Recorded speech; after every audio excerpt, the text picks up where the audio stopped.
A few moments later. At ayan na nga, sira na naman ang e-bike, kaya eto na naman tayo. Nagbabaligtad ng shock.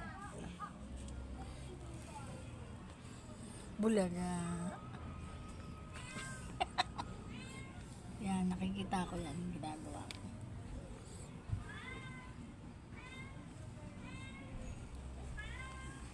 Masag na.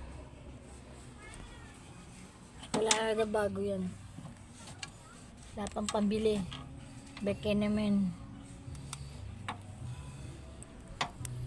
Wala na si Jordan, magiging ano na.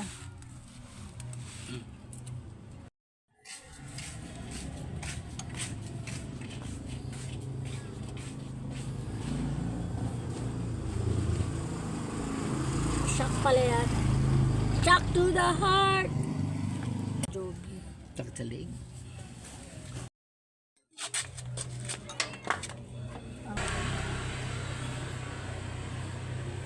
Tama lang ba yung unan mo?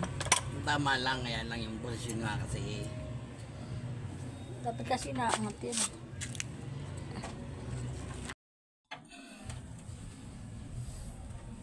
Baka na yung ratchet. Parang mekaniko lang ng Ganyan no. kotse. Ano ba yun? Tutok ka hawak mga to.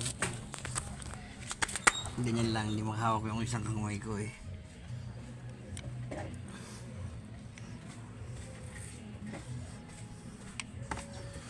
Tama ba to?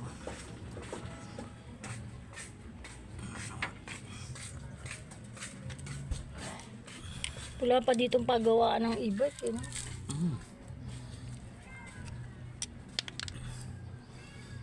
Hindi kaya lalang mabakli yan. Hindi. Ano? Ito.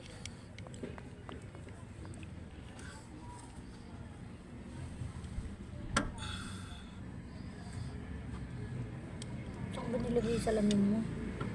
Ito pala.